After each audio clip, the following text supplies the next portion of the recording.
সর্বনাশ করছে। আপনি কি এখানে আত্মহত্যা করবার চেষ্টা করছেন নাকি? আমি কি করার চেষ্টা করছি না করছি সেটা তো আপনার জানার দরকার নেই।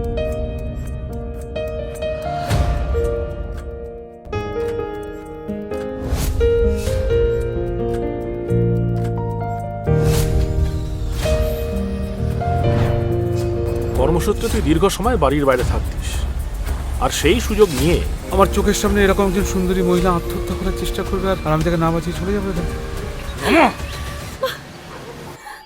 বাকি আছে বই।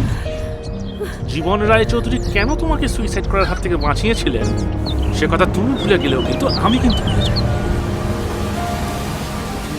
দেখ, তুই তো আমার ছোটবেলার বন্ধু, আমার জন্য এইটুকুনি উপকার করতে পারবি না প্রেম?